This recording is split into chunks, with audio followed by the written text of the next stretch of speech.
many of our young people have been thrown into all sorts of difficult situations. Not to talk about even the economic empowerment. A lot of women, they are just simply seeking for opportunity to showcase their potential, to be able to harness their resources so that they can even live a productive life. They have been denied. Because once a woman is able to feed herself or feed her family, because many of these women, they are also widows. Some of their men, they have died. And because they are failure to allow them to get educated, when they die, they put these women into serious problems. And even when they are alive, some of them who are not able to continue to provide the means, they have made these women to be vulnerable of all sorts of perpetual poverty. So protection of women, it is not just only on the issues of physical even violence, even economic protection. It is extremely needed for a woman to overcome the perpetual poverty that is artificial, that is not God given, but because of the fact that some people don't want women to prosper, they just want women to be perpetually in absolute abject poverty. They will not allow them to prosper economically. They will not allow them to prosper educationally. They will not also allow them to make a choice of their spouses. Sometimes many women are being forced to marry without their consent, which negates even the Islamic principle, in the case of Muslims, many women, because there's a condition for you to actually even get married. There are some conditions. You don't just get married just like that for the sake of getting married, There are conditions laid down, but people don't follow that. The same thing also because of materialism now. Even where you find other, society that are not, or they care less about religion, because of the materialism, they have also negated some fundamental principle that would, bring you together, and therefore there is no protection. So once you get the man house, you are at his mercy. I think we have to change this narrative. And the only way to change this narrative is to actually encourage our women to be educated. It's also encourage our government to have deliberate policy and programs that will empower and protect women from all sorts of problems that we are seeing. Either it is the violence or the conflict or the insurgency or whatever we have. This is the only way we can be able to change this narrative. Religious leaders must be honest enough to distinguish their own personal self-interest of interpreting religious texts based on their own male chauvinism, to interpret it according to the way God ascribed. This is the only way we can also eliminate some of these imposition of religious interpretation that did not seek to protect and promote women's rights. It is important we do that. We don't have time. I don't want to take much of your time, but I think it is important that we reiterate and call on our government to ensure that every necessary protection is needed to give women, because if you don't have women, then you don't have society. When you have a healthy and functioning woman, it is likely that she will bring up the kids in a manner that will be productive and useful. But if you deny her access to education and knowledge and means of livelihood, then you are actually preparing for permanent poverty on that woman, and that is in itself is a violence. When you entrench poverty, when you entrench culture of denial of access to education, that is in itself is a violence against women. Thank you very much.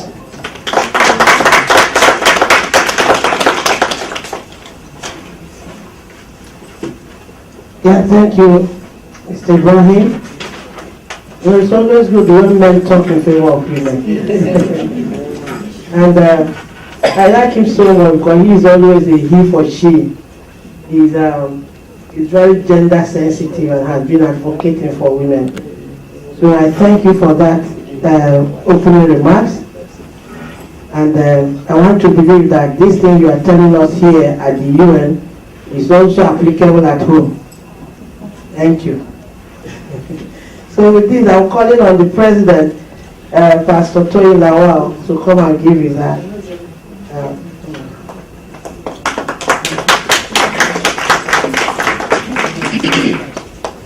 Dr. Ida. Good afternoon, ladies and gentlemen. I didn't hear your voice. Good afternoon. We are here for social protection for girls and women.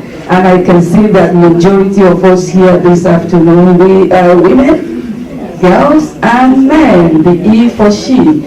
I want to thank you for coming to this session and thank you for the attention of your time. It's been an honor and privilege to be amongst you this afternoon. And I thank all the panelists, the chairman, the special guest of honor, my sisters, my brothers, and all the executive of 1,000 Women in Religion, and all the chapters coordinators. Thanks to all of you that came far and near for this special UNCSW 63. Thanks to Dr. Ida for putting all of this together.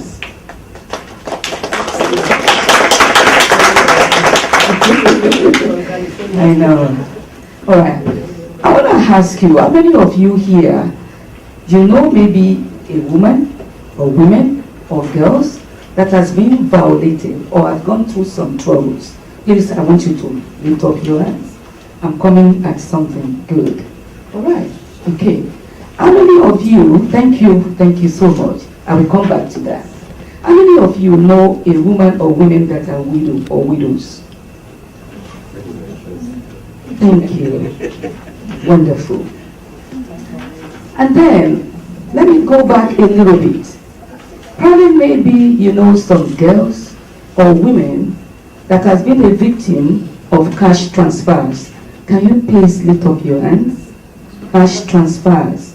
That is exchange of girls for money or exchange of their education for money or who they have for money. Wonderful.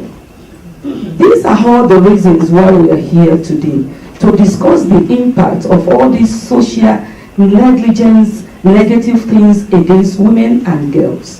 And when I mean girls, any girl starting from age 10 to 19, and also women that has suffered through all this social injustice in our communities, both nationally, internationally, and everywhere, not only in America, Africa, Asia, and I will say to all the 7 continents of the world, this is going on.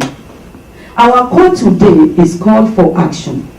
How can we impact community, nations, international level, our policies and our policy?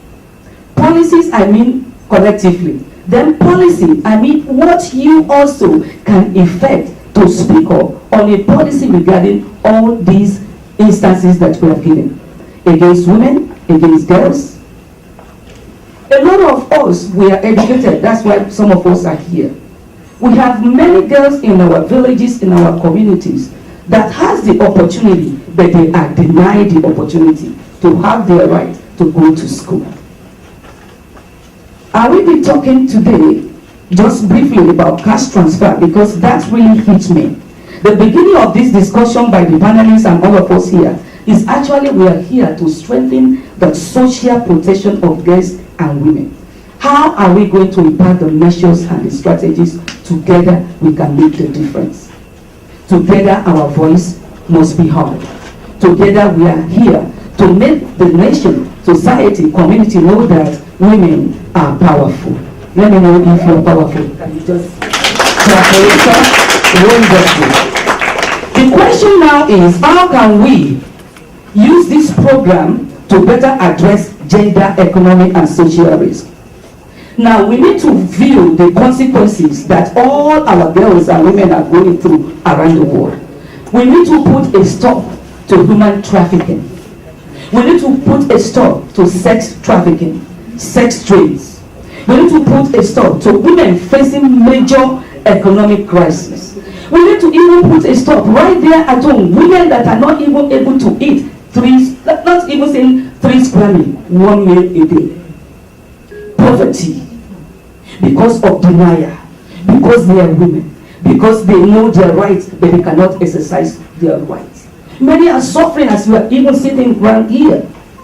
At times, when you look at home, you can also look back to your background. Women are the one that has to suffer, inconsistency of quality and quantity of food at home. When food is not sufficient at the table, who gives up? Is the woman. She will give her food to her children, to the family. When the man is eating like 6 pieces of meat, the woman just go into the room and maybe drink only conflicts. I know because of time, I like to say we all have equal rights. Do you agree with me? Yes. We all have what? Equal rights.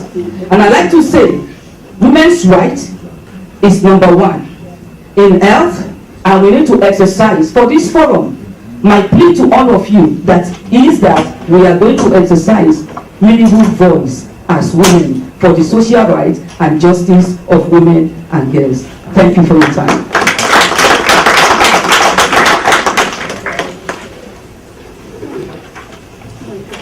Thank you, Pastor Tony, for that introduction into the program. It is a mandate for us as women to see ourselves as having equal rights, to see ourselves as having, even though we have different issues, but see ourselves as one. And how, when we have one spirit, we can be able to tackle all the issues. And this is one of the strategies for us as women to see ourselves as one. Thank you. Want to call the guest speaker? Before some time, I wouldn't want to go into bios because we just have to leave here by 6 p.m. and it's already running towards 5 p.m. So I'm calling on Professor Fidelia Uzoku, who is adjunct professor from Essex County College in New Jersey.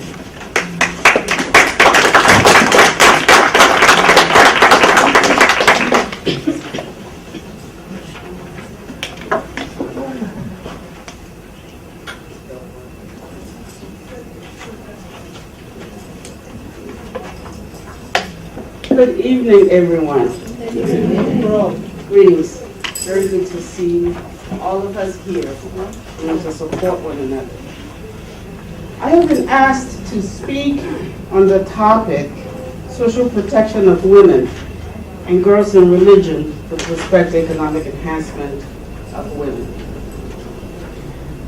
Let me start with the acknowledgement that we, as human beings, including women and girls, do not yet enjoy religious freedom as a requisite social protection is not in place in many parts of the world.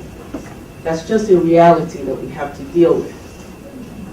All over the world, we know of instances where women and girls have endured levels of abuses, physical, emotional, and mental, that are aimed at gaining some form of religious or spiritual compliance. These abuses span the gamut of beatings, shaving of the head, denial of basic necessities such as food and adequate shelter, to emotional abuses of ostracizing or removal from known social support, even from family, to exacting mental anguish, to forced compliance or acceptance of a desired norm, and even death in some circumstances. And so I shall posit that the social protections necessary to practice religious freedom do not exist in many places, especially for women and girls.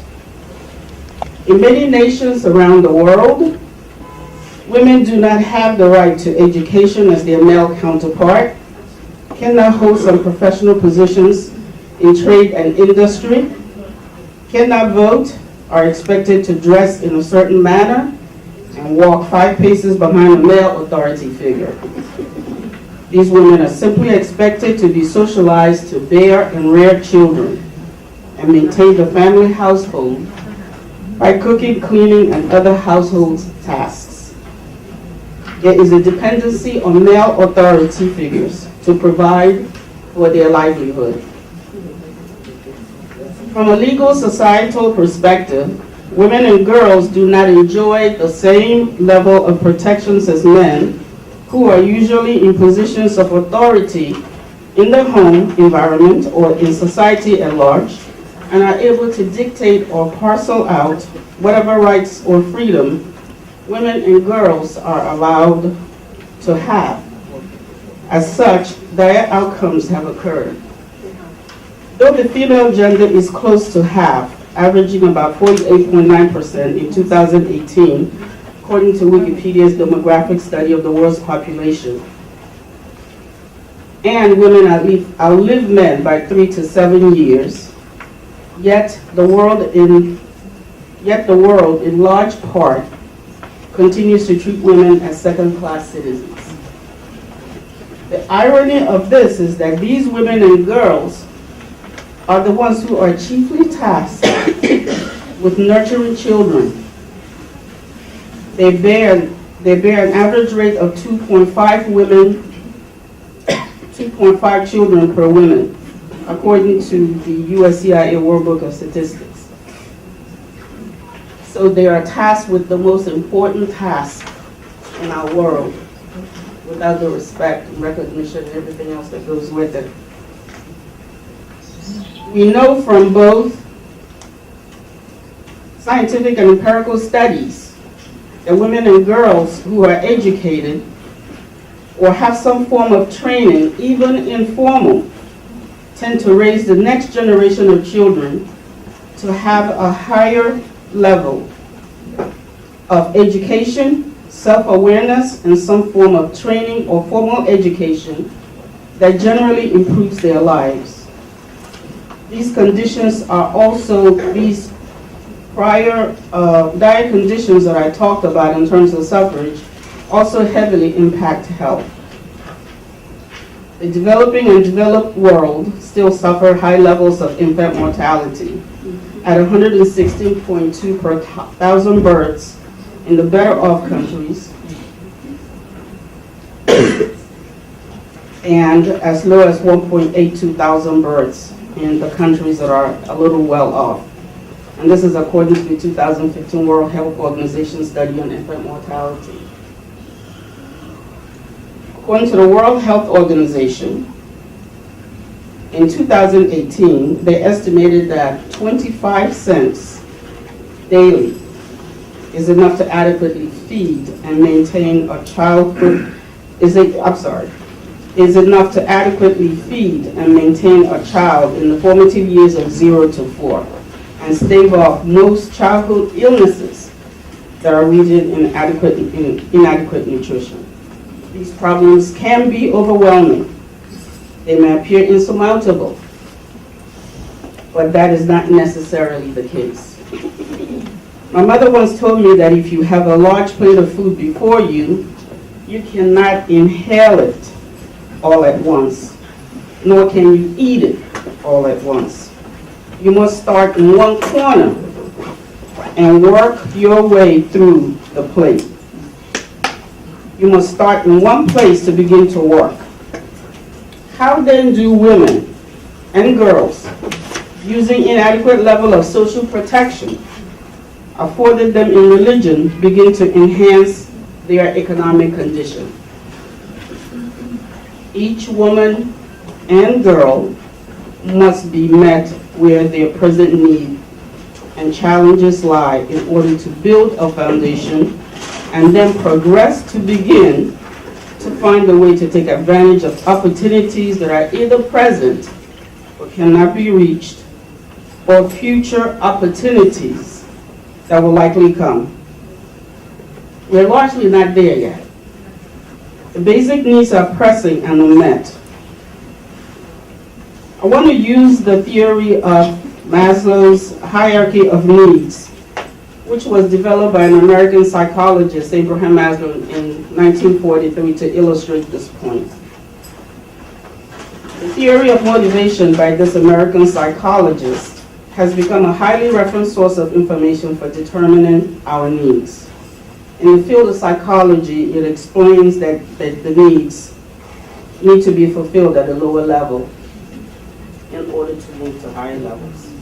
And so let me just briefly say, we know that it looks something like this pyramid. where at the very basic level, we're dealing with issues of very basic necessity: breathing, food, water, sleep, maintaining the body. That's a very basic need.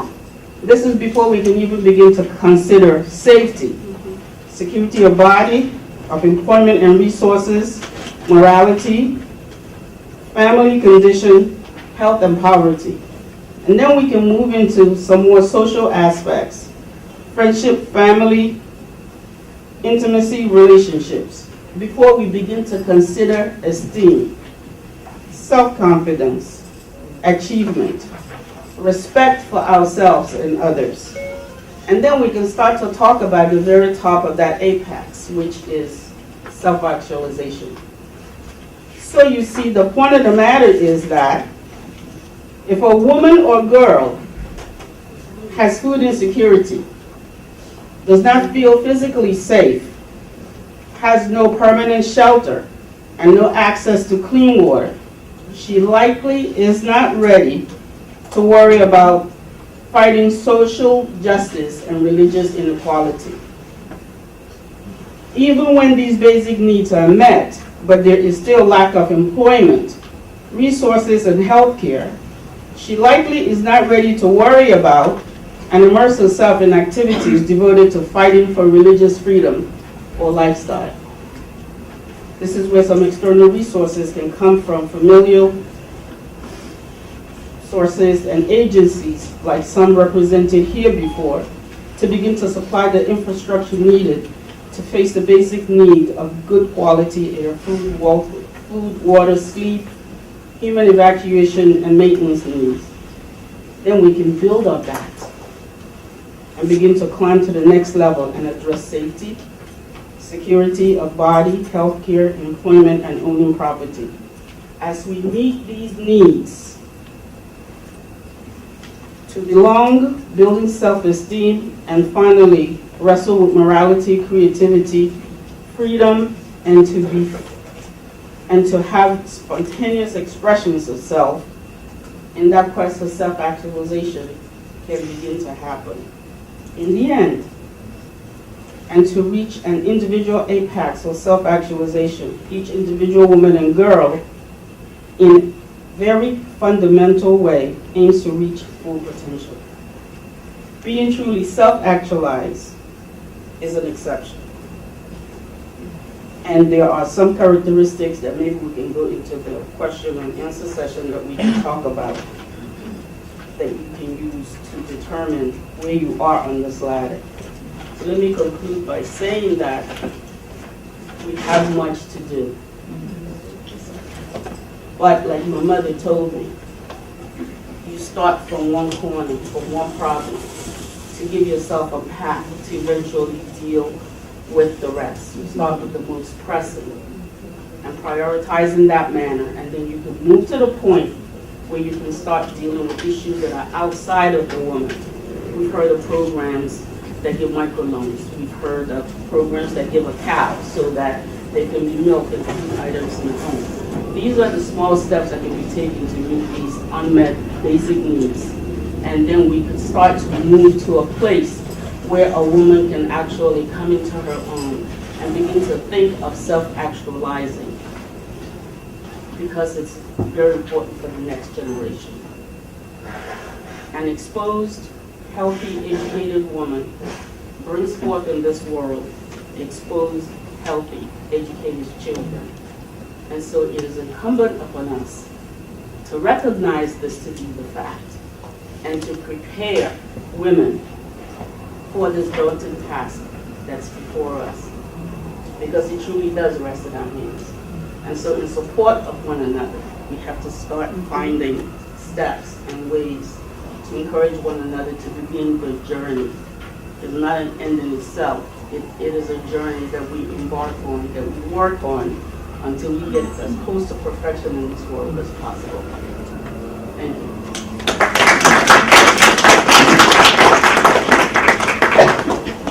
Yes, we've had it all from the professor. Thank you so much. I wouldn't want to waste more time, because we're already after 5. I want to call Barrister Gonzalo Demezo, who is the president of Healing Hearts Nigeria.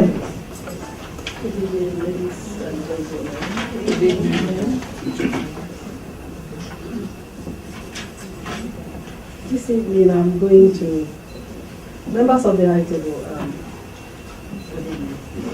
this evening I'm going to talk about something that has been very vital to the work we have done among widows and their female children, especially in the past 11 years. Okay, can you hear me now? Yes. Okay. Social protection of women and girls in religion. I looked at it from 4 perspectives based on what we see in the field. I looked at it from the perspective of the language of the religion. Religion has its own language.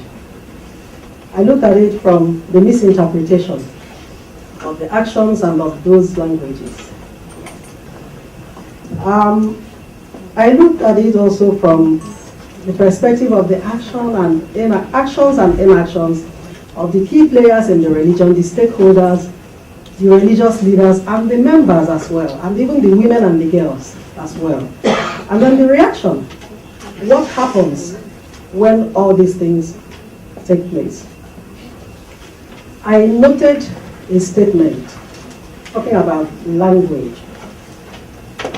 Let me read this statement and then I'll talk about what I want to talk about. Allah instructed me to sell them. I will carry out his instructions.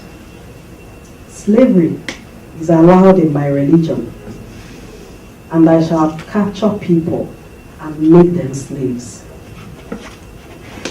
This was said by Abu Bakr Shekau's, the leader of the Boko Haram, as of 2014. After the girls were taken away. The language. He said Allah instructed him to sell the girls. And each time I look at this statement, I think about it. Was he really instructed? I'm now assuming he was instructed. What about the rights? Because there's always conflict, but there must be a meeting point as well between the right, women's rights and girls' rights, and right to freedom of religion, belief, and thought. Because when you say to a girl, oh, you have the right to choose any religion of your choice, and at the same time in my culture, they will say to you as a girl, you don't have a religion, you don't have a denomination until you marry. Yes, so if you are Anglican, you can't say you are Anglican except you now end up with an Anglican husband. So that, for me, that's conflict. And when I newly got married, I tried to work against that by attending different churches to prove a point. But not everybody will be as rebellious as that, and it didn't end well.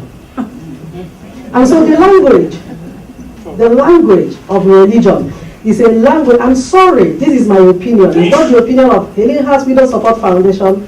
I took a master's degree in human rights law from the University of London, and I did a course centered around this. And I left that course very angry, because the problem is not that these things are structured. The problem is that at times you don't want to talk about them.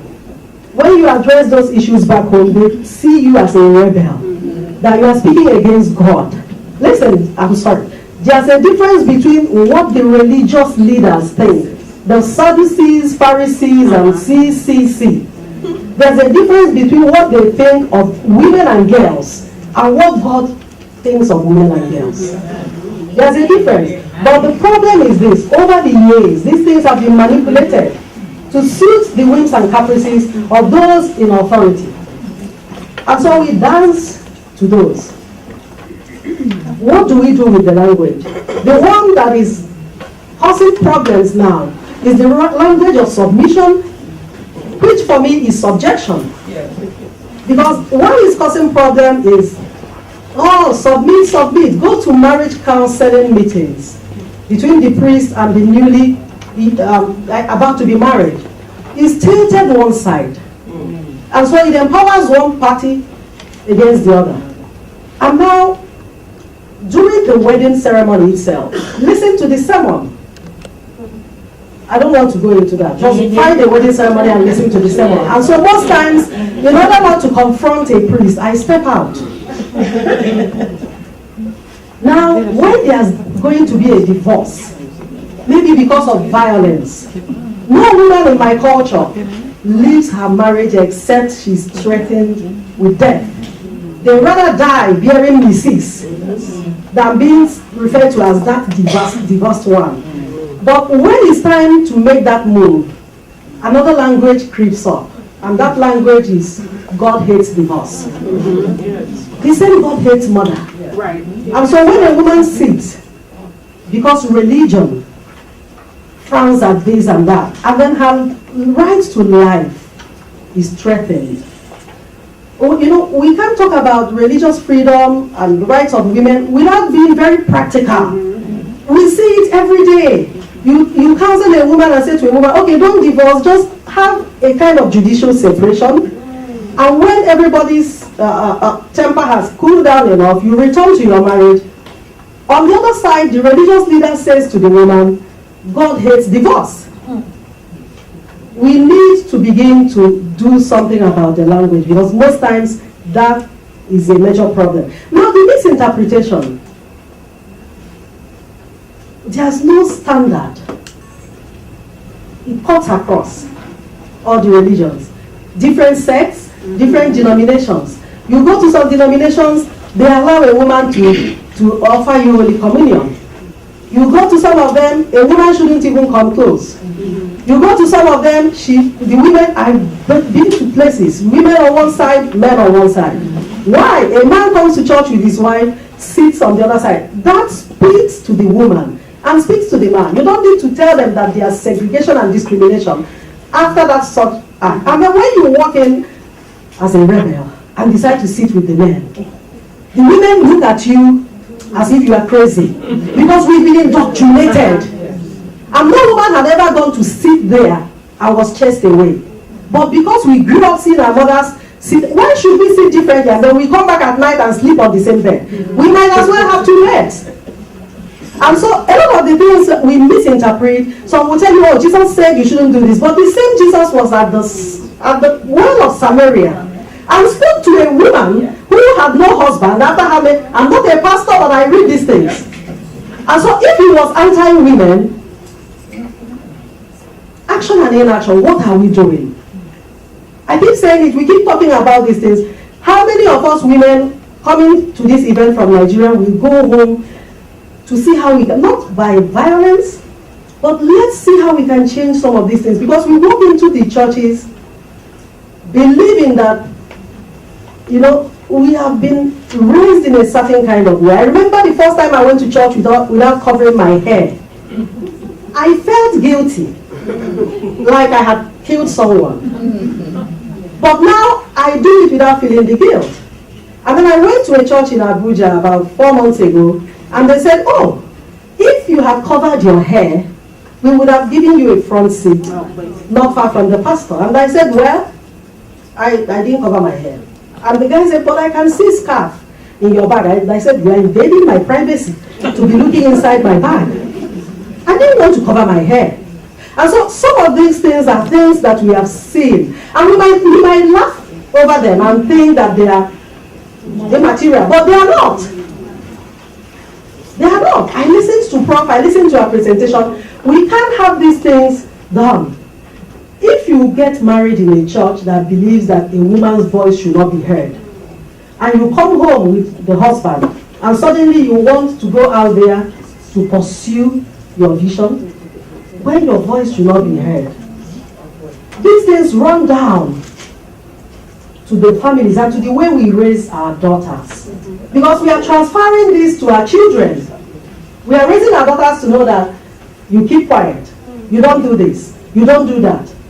There are churches in my city that you come and see pictures of girls drawn in short skirts, in trousers, and the picture says, don't come in dressed like this. I'm not saying you go to church naked, but for Christ's sake, assuming a young girl in sex work decides to go to God, and then she needed to run into that church that 5 a.m. in the morning, and you send her home to go and change, she might get home and decide to continue in her line of business. Of course. And so most times we tend to play God in all the religious sects, not just in Christianity, it cuts across. Because if somebody will wake up and say that Allah instructed him to sell, we Christians might not be selling, but some of our actions might be interpreted as selling the girls. And now when you have the discrimination of, oh, I'm Catholic, I'm Anglican, I'm Pentecostal, you must marry within. These are aspects of disempowerment. Why won't we allow women to decide what we do with our lives? Oh, we have religious freedom. It's in the words of mouth. You can't act it out. Reaction. That's the one I'm interested in. I want to ask a question. For how long are we going to allow people to lie? I'm sorry, but that's what it is. My father is 96 years old. I always go back to him for reference, for questions. Not just me, the entire community. Is the oldest person. And he said to me that when the churches started, that before the churches came, I'm sorry, that there were female priestesses in the shrines, which means that the African tradition did not put the woman in the second place when it came to the worship of God. Whether God with small g or big G, but he said that they used to consult the female deities, that they were even more ferocious and wicked and more powerful. Oh. And then with the introduction of Christianity, I am a Christian, but we have to discuss these things. With the introduction of Christianity, they came in from Europe with their own idea. And then women were relegated. And then we agreed. So what happened to the Zewanis? And the priestesses. And now what all we hear is, oh, you are in the church, or you are in this, you have to dress a certain way. If somebody wants to dress in a certain way, it's your choice. But not to be forced to dress in that certain way. Just like the widowhood practices, the churches are veering into it right now. And they're saying it's the choice of the widow, it's the choice of the children. And so when we discuss religion, let's look at our communities, our families. Let's look at the priests that we always go to. Let's look at the content of their sermons. And let's look at how we respond to what they teach. And mind how you raise your girl children. If not, they will end up like we have ended up. Thank you.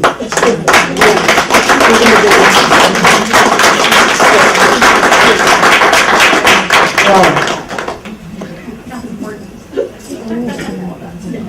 Thank you. He's a woman activist in the communities, and he sees all this space among the heart of women, especially the widows, and at the same time an attorney. So she knows she's talking the true fact. Again, we are running short of time, and we need to please present us. Please, let's be women this time with understanding. Cut down your speech so that we'll be able to meet all. Thank you. I would like to beg you because they have to go for something, another program. So please, come over. She is a peace marshal all the way from Saudi.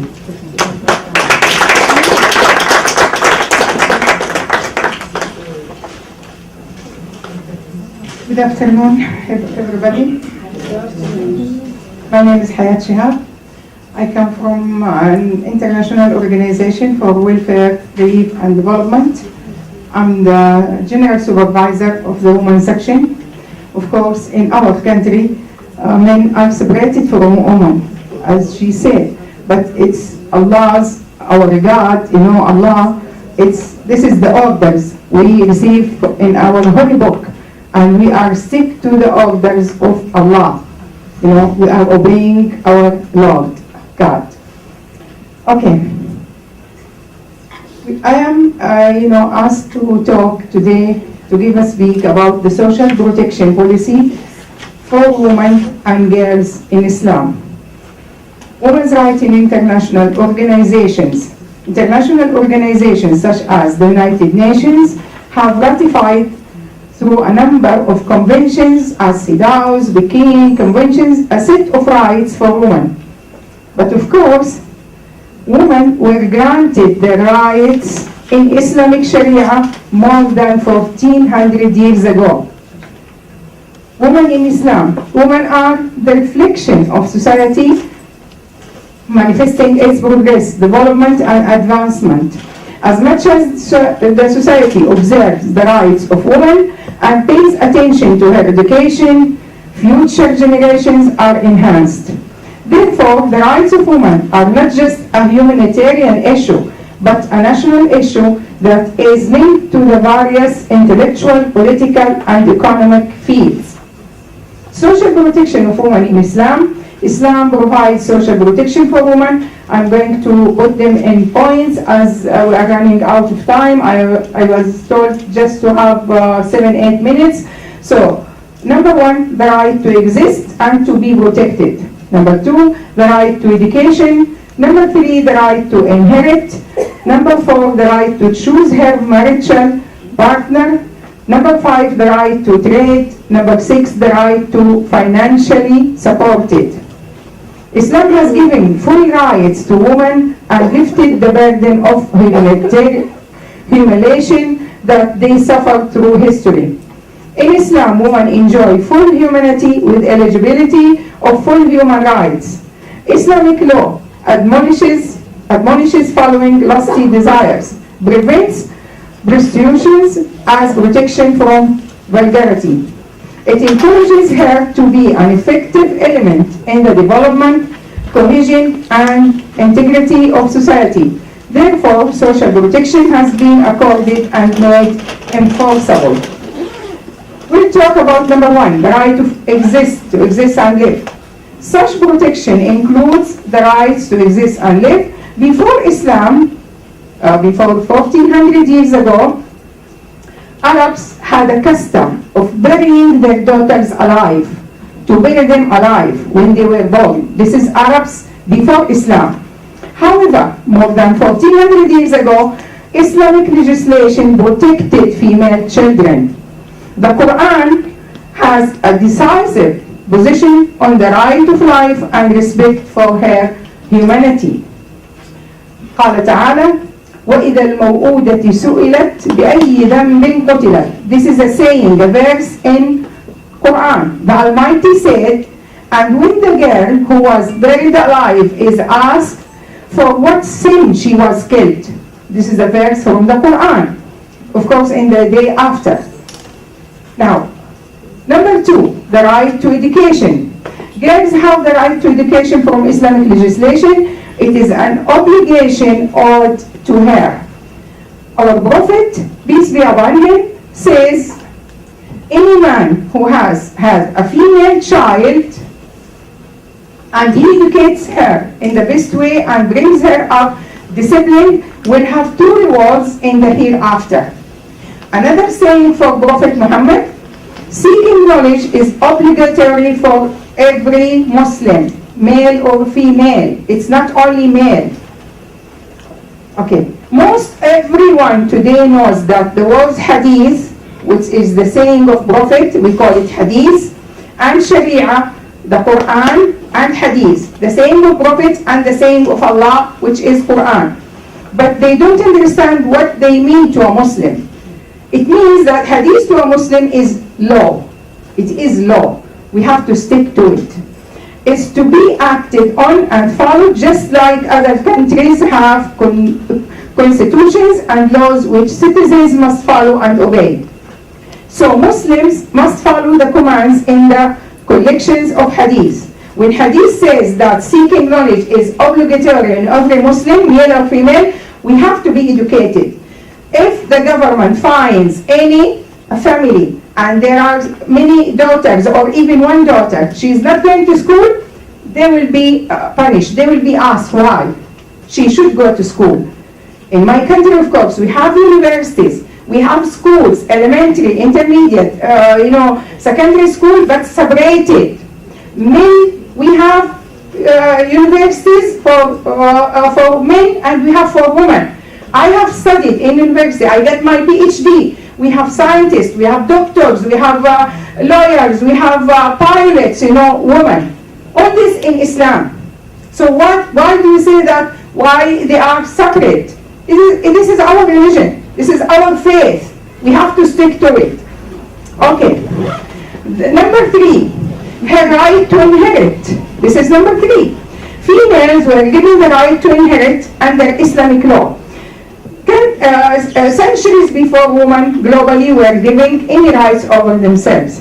Rather, they themselves were inherited. Before Islam, the woman was to be inherited. If the husband died, his brother will inherit his wife. But after Islam, no. The lady, the woman, she inherits. Inherits whom? Rather, they themselves were inherited. Their positions were turned over to their male guardians, and even their own family names were changed on marriage to their husband's name. But in Islam, I have the right to keep my name. My name is Hayat Shihab. This is not my husband's last name. It's my right to keep my name. Why to take my husband's name? His is his, mine is mine. Okay, this is my right. They didn't even have the right to have their own identity. قال تعالى: للرجال نصيب مما ترك الوالدان والأقربون وللنساء نصيب مما ترك الوالدان والأقربون مما ترك قل منه أو كثر نصيبا مفروضا. This is a saying in our holy book, Quran. It means for men is a share of what parents and close relatives leave, and for women is a share of what parents and close relatives leave. Be it little or much, an obligatory share. Okay? What does that mean? Islam gave women the right to inherit. Okay? Whether a mother, a wife, a daughter, young or old, even the fetus in his mother's stomach, he has the right to inherit. Now, there are instances where a woman takes the same as man, some situations more than the man, some of them half the man, and some situations she takes all the inheritance, not the man. It depends on the situation. Number 4, the right to choose her marital partner. Before Islam, the worldwide custom was that parents had absolute jurisdiction over women concerning marriage and did not recognize any right for her own choosing the husband. But however, in Islamic law, a woman cannot be married without consent. She should be asked. Her father should ask her. If she agrees, she will get married. If not, she can't be married. Whether she is an unmarried girl or a widow or previously married woman or an orphan. There is a saying for Prophet, our Prophet, a woman who has been previously married has the right over herself more than her guardian. And unmarried girl's father must ask her consent. If she is shy, she doesn't say anymore, her consent is her silence. Number 5, her right to trade. In Islamic law, a woman has the right to buy and sell, to own and manage her own business, to work, to enter into and dissolve contracts, to appoint an agent for her business. Okay, the last one, I have to go quick because she's pointing me for the time. I have to run. Number 6, the last thing, the right to be financially supported. This is the most important. In our present time, we are fighting for women's right to work, to support herself, and be provided with child care while she is working. Is that right? That's what they are doing in CSW. The right to work, to finance herself. But in Islam, a woman is provided for by obligation by her male relatives, be it her father, husband, brother, uncles, sons, as long as there is a need. Okay? If she must stay at home to raise small children, if I don't want to go to work, my husband, he is, by Sharia law, he is to finance me. He is to get me dressed, home, okay, food, jewelry, anything I need, I just go shopping and he pays.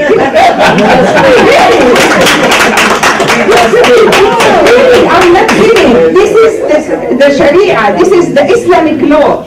We go shopping, I need a diamond ring. Okay, he must pay.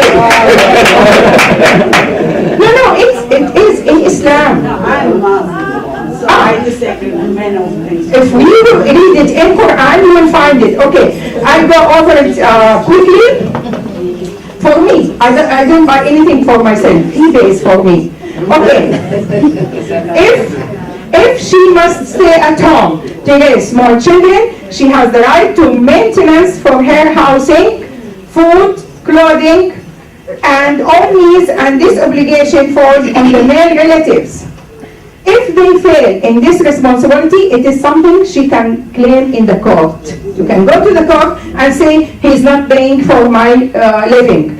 So while it is important to have child care and women are given the right to be in the workforce, she is not under obligation due to having a life of poverty. Should she stay at home to care for her family, the husband even is obliged to pay her for nursing. If she is breastfeeding, he should pay her. This is in Islam. Above the required maintenance and living. Also, the girl is giving a mandatory, a gift, okay, upon signing the marriage contract as her right. This is not for her father, for any family, it's for her. My husband paid me $10,000. This is the least. You know, some people pay $100,000, okay, for the signing the contract. It's as a gift for the woman, you know, a gift for her, okay. It's also, okay, this is her right. It is her right to have it and use it as she wishes. All of this is applied even if she is a rich woman. If I am rich, okay, he also has to pay everything for me. If my desire, I want to participate, I can. If not, he can't force me and say you have to pay half and half, 50-50. No. His responsibility in Islam. Okay, a man is obliged to take both as a power. Okay, this is the only part, okay, small part of social protection in Islam. I hope to go Google it and find anything about Islam, and don't just listen to the media, say that in Islam there is slavery, there is so and so and so. Don't listen to the media, don't listen to people who say Abu Bakr or even which one. Only Google.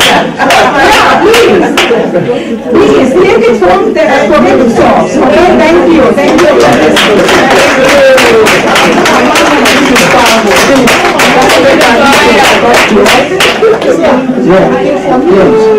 So, can you share that with us? Yes,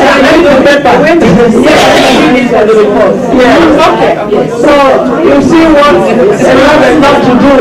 Yes, there are so many things to do. Give me yours. And I want to assure you that the 1,000 women in religion for global peace will be starting a webinar training on this. Sometime this year, probably in the summer. We'll let you know. Those of you want, these are the kind of things we need to get started. Training, like the former speaker spoke, all these things. We just heard from the Christian religion, we heard from Muslim religion. We're going to hear more, right? So but please, make it snappy so that we have time for everyone who is there to speak. So with this, I want to call my friend from Turkey to come and share all of us. Please, make it very snappy, please. Okay? Thank you. We'll have more time. Tomorrow we'll have more time to talk. Thank you so much, Marshall Ada. Good evening to you all. Peace on you. I am Bircan Ünver. I am founder and president of the Late Millennium Organization, and I was born in Turkey, and I am Muslim, and we raised and we had, unfortunately, change, to religious control government versus to secularism. So I disagree everything, most of them, to prior speaker, because in my opinion,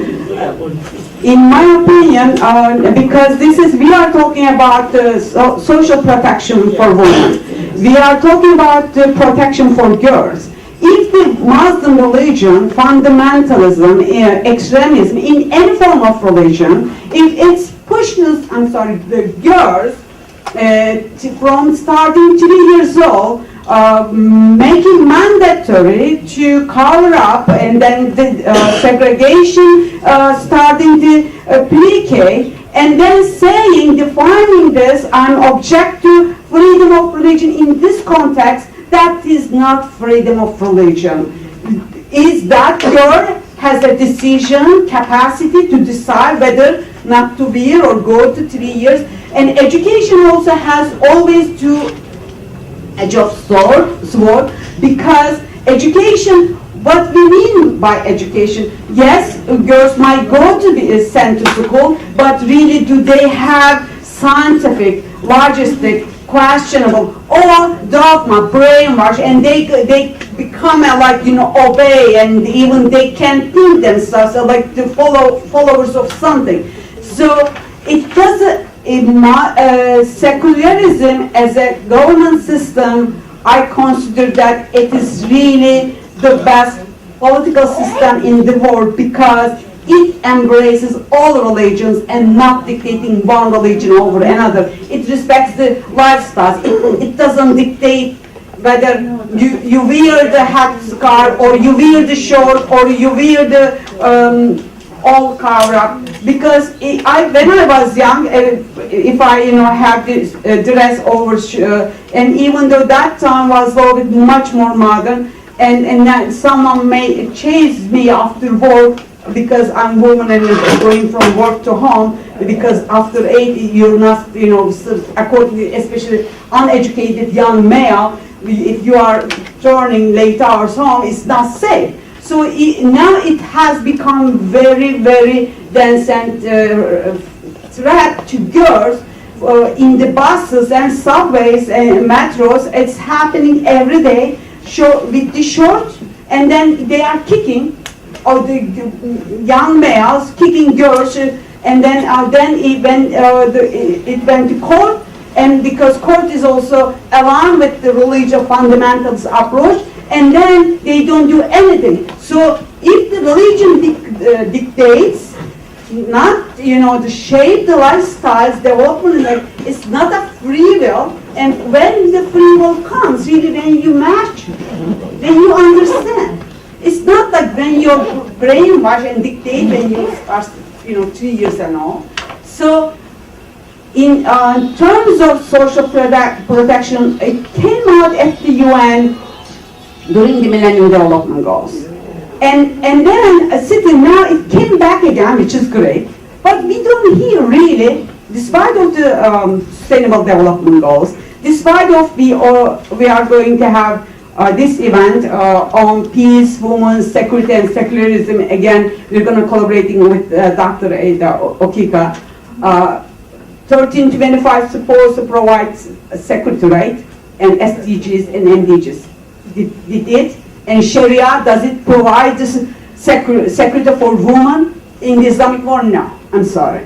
So and then unfortunately, it has enormously increased the violence against girl, woman, crime, because now the push for the fundamentalism and extremism. So then what the young men, and economically they are aligned with the power, and then what happens is, then those feel they have right, they can, get away when they, attack them by a crime. So is it security? So where does security comes? Security comes when there is a system that embraces all, regardless religion, sex, race, education, economic status, and also the Sharia law. They are, because this is really touching me too much, that's what's happening. They are pushing Turkey to move to Sharia.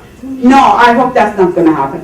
So, but I got to say one more thing, because we are forgetting one thing what we've been all heard, and actually I like also comment to my prior speaker, because we hear about too much and all this, the content, freedom of religion. We always have freedom of religion in Turkey. But when it comes dictating the shape, even women can go to beach like this and then her 10 years old son, oh mom, you can be in the beach, your hair is, it's becoming so ridiculous. And then that takes away freedom of expression. So when we don't put together freedom of religion and freedom of expression, when it comes aligned, then we will have, and then when we have more flexible government system, not defeating one religion or another, but embracing all, those within the context of secularism, those will provide security for all. Thank you. Thank you. Thank you so much. Please, no more time, please. We don't have more time again, please. No, so it's okay. Tomorrow, we are going to have a panel discussion, and we will try to look at the global perspective. And we are calling on Jackie. All this panel, I want to give you 3 minutes. Our time is running. Please, bear with us. Each time there's discussion on religion, it's always, it's always hard. And then the younger generations are now asking questions. Why religion? And we don't want to go into that. So, Hayat, we appreciate what you said, and I would like to have your paper. Please send it to me. But I have to say one sentence. Please, but that's okay. Just Allow us.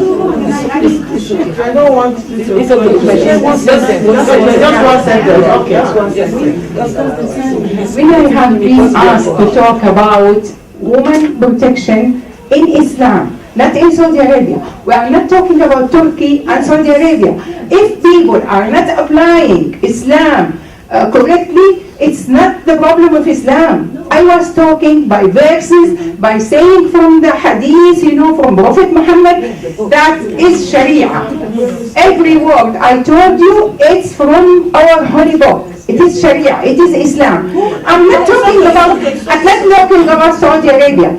If we have some people mistaken using these, powerful, not applying Sharia correctly, it's not the problem of Sharia. It's a problem of the people. Yes. You have people breaking the law in everywhere. Yes. In everywhere we have people breaking the law. But Sharia is Sharia. Yes. Every word I said, you can Google it, you can find it's correct. Yes. Okay, thank you. Thank you. You are very right, because the law of religion is still there. That is the problem of the people. Different understanding, different theology, different perception. So thank you so much. I want to call Jackie Williams. Please, 3 minutes. Okay. Once you see you stand up, you get the mic. Don't be bad. Thank you. And Juma will get ready after her. Please summarize your presentation. Good afternoon. I'm going to speak about the global perspective.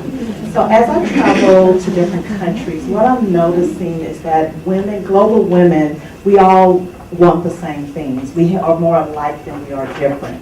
We're often the backbone of our families. We want equal rights. We want access to health care. We want to care for our families and our children. And we want to be able to take care of ourselves as far as our emotional and our mental needs. That's globally is going to be the same for all women. Over half of global women and girls have poor or a lack of strong social protection in place. Women and girls shouldn't have to beg for social protection. It's our human right. It's our birthright. Whether you're a woman, a girl child, a man, or a boy child, human right is our social protection. And we need to make sure that it is present for all women and girls, no matter where they are around the world. The early start of social protection is very important.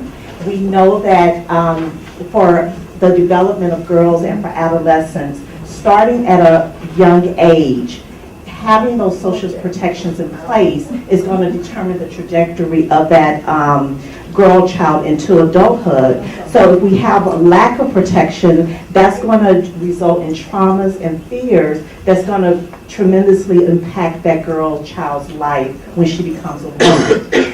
Having those trauma and fears, that affects the peace. For a woman, her peace of mind, her peace of protection, her peace of health. And we know that peace starts at home. It starts within ourselves, right? And so if you have peace in yourself, you transfer that peace to your family, which transfers to the community, to your city, to your county, to your country, to your state, and just it transfers all over the world. So really peace starts from within. We must strengthen our social protections to empower girls to become empowered women. And we can take action to heal the previously traumatized and to prevent future traumas from occurring. Social protection systems are powerful and effective as they allow for tools and policies to be in place to protect our global women and girls. We need to have global community support. What can we do individually? We can support those systems that are currently in place. We see something, we need to say something. Whether it is something, local in the community, whether it's elimination of violence, all forms of violence towards women and girls, the elimination of harmful practices such as female genital mutilation, early and forced child marriages, education for our girls. We need to take a stand. We need to make sure that we keep those social protection systems in place. And also, as I said before, we need to make sure that we're investing in those social protection systems. And we must not stop until every woman and girl child in this world is protected. Thank you.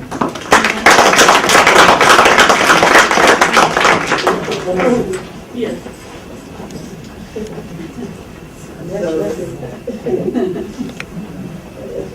Thank you very much. I'm going to stand on the existing protocol.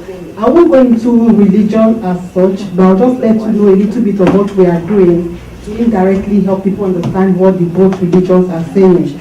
And I'll tell you a story about Comfort, whose mother, even though she's not versed in any of the religion, she's just there. She does not go to church or practice Islam. She saw opportunity for her son, who is just 19 years. Comfort is 13 years. The mother now met a man whom she collected 30,000 naira from to marry for her son. Comfort was now betrothed to this man. So when we got to hear about the story, let me ask the question first. How many of us can give out our daughters for just maybe $20 or $30? It's impossible. But when we got to hear about Comfort's story, we invited the mother over to our office and we asked her some questions. She didn't understand the fact that she's going to enslave her daughter to somebody, just like you said, cash transfer. So we now asked this woman, is it possible for us to pay this man back his money and let this girl gain her freedom? She said no, that all what she's after is that the girl should go out of her house and go and marry this man who is like 15 years older than her. Because two things made her to do this thing. One was poverty and ignorance. And she didn't know that sending her daughter away to this man is going to compound her problem. And she has a problem already on the ground. Her son, who is just a firewood seller in one of the suburban Abuja, they does not even have money to look after himself and his wife. So we were able to persuade this woman, and Comfort was not given to us. We actually, let me just say, we bought the girl from her hand. Because Comfort stays with my mother today. She's in SS1 now in secondary school. As far as the mother is concerned, Comfort is married. The Comfort is somebody that we are looking forward to, that tomorrow she's going to tell her story, how her mother intends to destroy her life, that she was salvaged. But I'm happy that today, with constant counseling of the mother, she is now a changed person, regretting her actions. They have not told her yet that Comfort is in school. As far as she's concerned, Comfort is married. So what I advise us to do here today is that we should avoid being judgmental. Like in the woman's case, ignorance, even though it's not an excuse for what she has done, but with time she's able to realize her mistake and she's taking a good leap of life. And the other widows who we interact with, we make them understand that poverty has no color or religious correlation. If you belong to any of the religion, you will be able to come together, discuss your problems, and see how you can address the problems. And that is what we are doing at Helpline Foundation for the Media Abuja. We bring them out during Salah celebration, Easter celebration, Christmas celebration, the Valentine celebration. These women, they rejoice together. The widows, they don't really feel the absence of their husbands because of the interactions that they're having with each other. I want to urge us all today to see how we can uplift our fellow women and the girls, because if at our age we are not getting it right, what we are doing again at Helpline Foundation is to bring out these girls at their tender age, bring mentors who are already established women to talk to them. That will be able to nurture them and make them realize their potentials very well in the future. Thank you very much.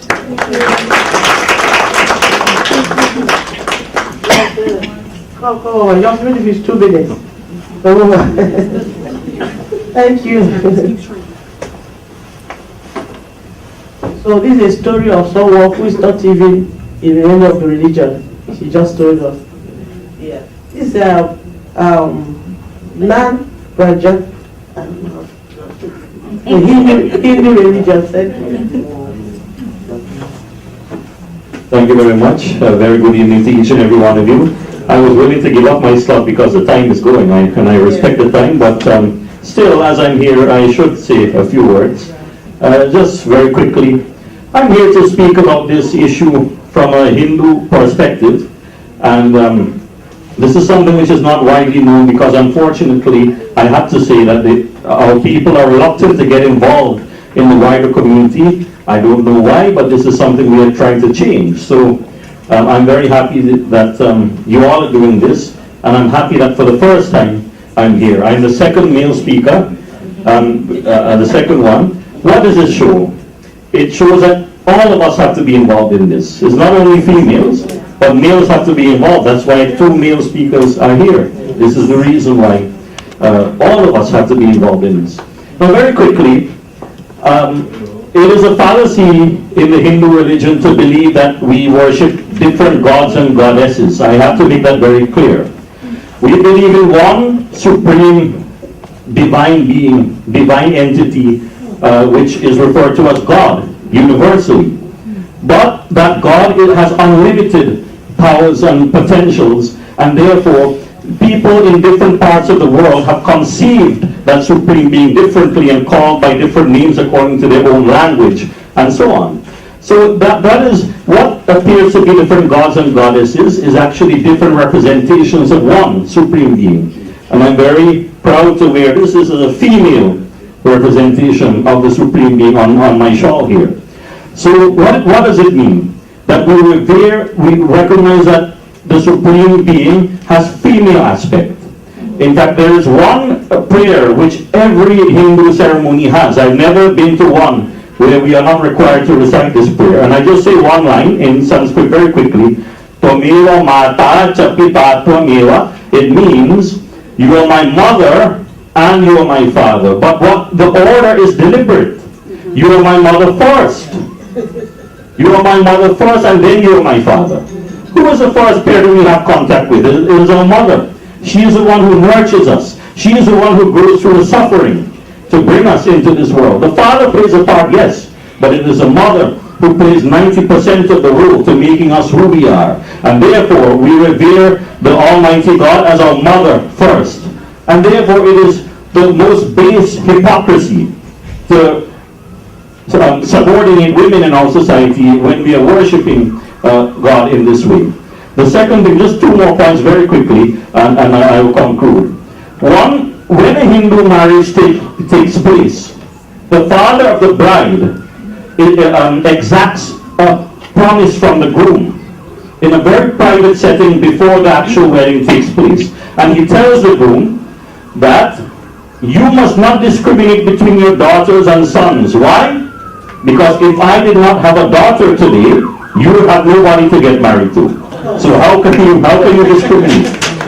You must not discriminate between your daughters and sons. So therefore, unfortunately, in Indian societies who are ignorant of this, they have conducted practices like female infanticide. This is to be utterly condemned. It has no basis in any religion whatsoever. And the last thing, I will say the very last thing, is that a female in Hindu philosophy always is by the side of her husband, not behind. It is required that a wife must be on her husband's left. Why? Because our heart is towards our left side of our chest, and his wife is closest to his heart. Now, during religious ceremony, and many Hindus do not know this actually, a wife actually is supposed to sit on her husband's right-hand side. So you see different sides for different purposes. Why? Because the wife is said to be the source of Shakti, which is a Sanskrit word which means power. And the man uses it in Hindu philosophy, uses his right hand in everything when he is worshipping God. So he needs to have his source of power, who is his wife, by his right side. So she is always either by his left or by his right, never behind.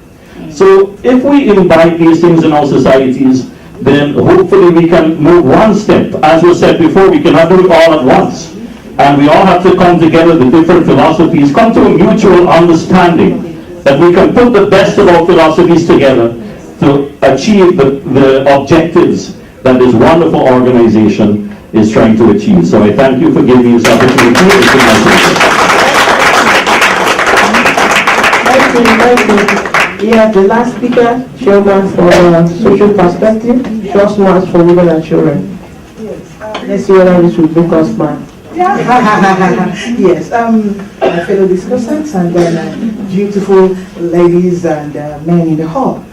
A lot has been said this afternoon on social protection strategies for women and girls in religion.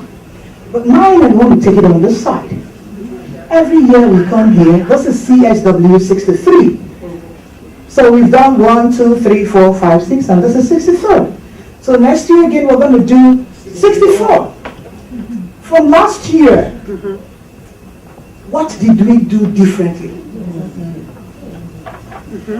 Those of you that were here last year, because there's no point generating ideas, evolving, I'll call it theses, theories, and at the end of the day we disperse. And what that, in my place, they say that which is crying in the bush is even crying the more. Last year we were here, we had a team, and everybody was involved. I was part of it. Let me start from myself, standing here. What was it that I did differently back home to ensure that that which we professed here last year, we did something. We are here again, CSW 63. And we have a general topic, but you can now coin it to suit your own.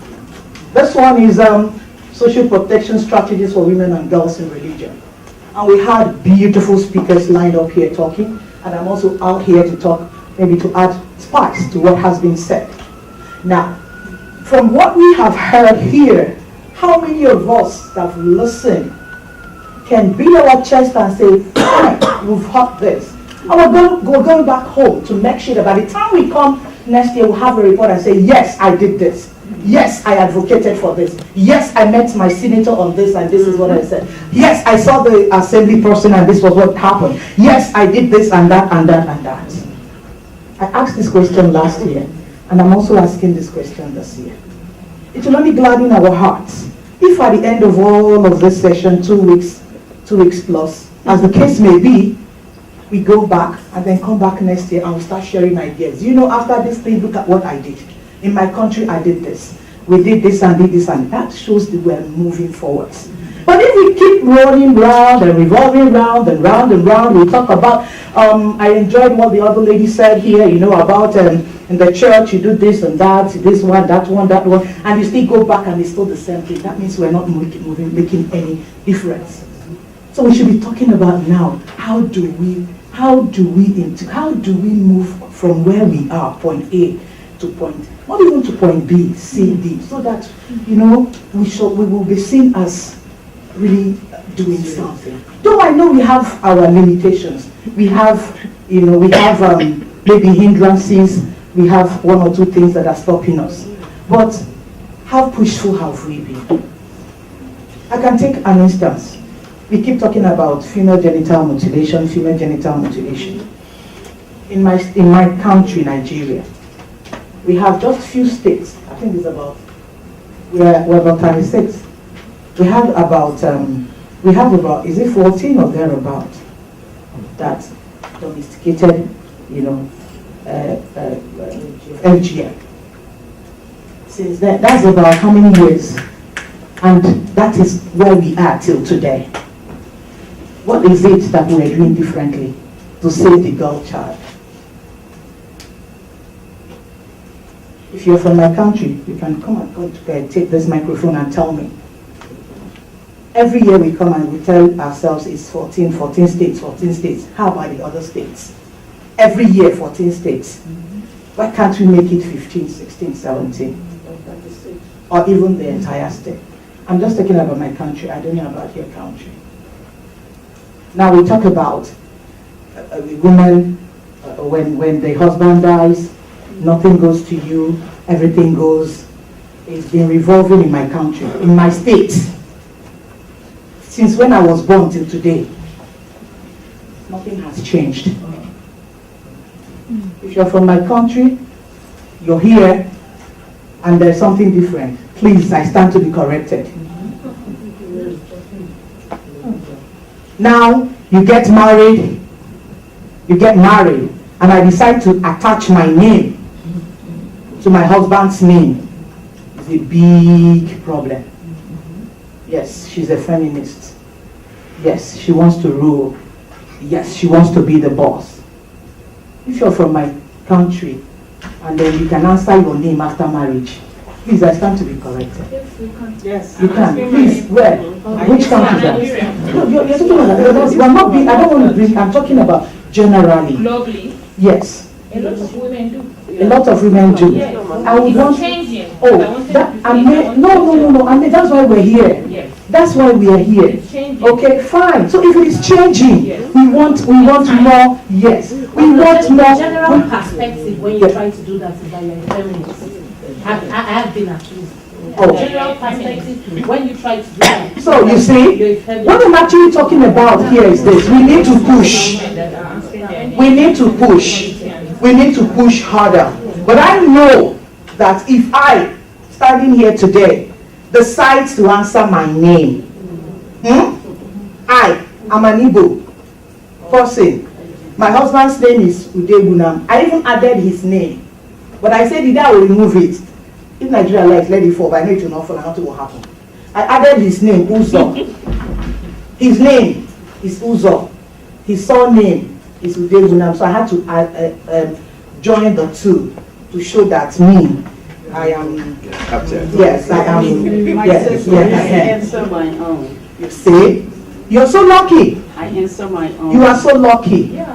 Very, very lucky. Because in recognition and in respect of my family and my dad, because my parents owned my entire educational credentials. Yes. And so I will not give it. And what did the man, what was your husband's We name? discussed it and he was fine with it. And he's fine. Amazing. I'm saying to you, let us not paint a broad brush. Yes. Because there are some states in Nigeria, I'm Nigerian. I need, excuse me, please a point of correction here. I'm not generalizing. Okay. I have never, there is nothing in life that is 100%. Right. I am not generalizing. The only statement I'm making here is this, that we need to push and push harder so that we will get there. And that we are pushing. Agreed. You know, I could still talk more social protection, 1, 2, 3, 4, 5, 6 people. Social protection strategy, social protection strategy. But I decided to take mine from this point of view. That we need to pound and pound and pound it very well. We need to push and push and push and push until we make, we make the difference. That's just my take. I want all of us as we're living out here, by the time I meet you next year, do you know what happened? Do you know what I did differently? That's just my take. Okay? So thank you so very much.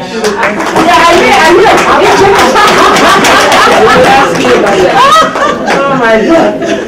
Well, it's very easy to change them if you want. It's a matter of choice. Very easy. Yes, I think name is a matter of choice from your heart. I can start to answer dog. Nobody will force me. If I like it, I answer dog. So it's from your heart. What you feel comfortable doing, do it. Okay? It does not make you not to love your husband. It does not remove anything from you. You still want to. So before we close, I just want to open the floor for one man, one woman. One man, one, oh my God. No, two of you have spoken, I won't give you for it. Yes, my sister at the back. No, he's standing. Yes, come on. Like 30 seconds, not too long. 30 seconds. Who will count? 30 seconds. Okay, 30 seconds. 30 seconds. I wouldn't thank the speakers, but to take my time. Briefly, what I think is that most of the leadership positions are occupied by men. If you come to our country, the parliamentary seats are 275. We have only 35 women, Ghana, only 35 women in parliament. So if we cannot, you're lucky. So if more women don't get to parliament to help to change this world, then we'll go on talking, you can't get it. Thank you. That's true. You're talking about parliament. I'm talking about the community, where the traditional rulers have titled men and women whom they give those titles every year, and yet no woman is in the cabinet. The men sit to discuss issues concerning women, and you trust men. They will talk the one that concerns them. Yes, my sister. Can I speak from here? Come on. I want to capture you. Oh. The question will move for you. Okay. 30 seconds. 30 seconds. My name is Bavilam from South Africa. I wanted to say, at least from the point of view of the topic of social protection strategies for women and girls in religion, churches at large, whether Hindi, whether Christian, can we have programs that seek to assist our young women to go to school? Because there's a lot of young women that are in churches that have not access to education. There's issues of unemployment across the world affecting young people. And young women are a majority of those people that don't have jobs. Let's assist them start businesses, give them skills as churches. For me, those are practical solutions that we can provide. Let's make sure that they are able to get assistance from churches. And then lastly, there's a lot of conniving male species within churches that are conniving against girls and abusing them, and we can't keep quiet as women. Thank you. Thank you. You know, we have a lot of churches that are very, very rich. You know, in my country, the pastors, the rich one, give out cars. So I don't know whether they see that those women and girls who don't have money to go to school, who don't have business to start, are also in that church. They don't see them. So, my sister will be raising your hand. Yes, come. 30 seconds. 30 seconds. Thank you. That is it. 30 seconds because my voice is very bad, but I really needed to say something. Hello everyone, my name is Rakia, and thank you for following my tone of voice. I'd just like to say that very interesting things happened today in this room, and I don't know for what reason you are here, but I hope that you got something. When she fears that next year we're going to come back here and not, have strategies, I do not even think, frankly, that I heard one strategy today in this conversation. We need to strategically design these meetings and know why we are coming to these meetings. We have analyzed the problems. We have extensively talked about our perspectives. But what solution am I taking back to my country to practice? I don't think I heard. Yes, I did. I had. Now, sorry, we have to do the chairman's rule. Well, this is really very interesting. I know that, even if you give us another 24 hours, we will not be able to exhaust this thing. But I just want to thank everybody here because people have spoken from the heart. People have spoken very passionately. And what is important is that we should be able to take some lesson here. My sister says she hadn't had anything. I think a lot of things has been talked about. We talk about advocating for policy framework that will protect women. We talk about protecting the rights of women.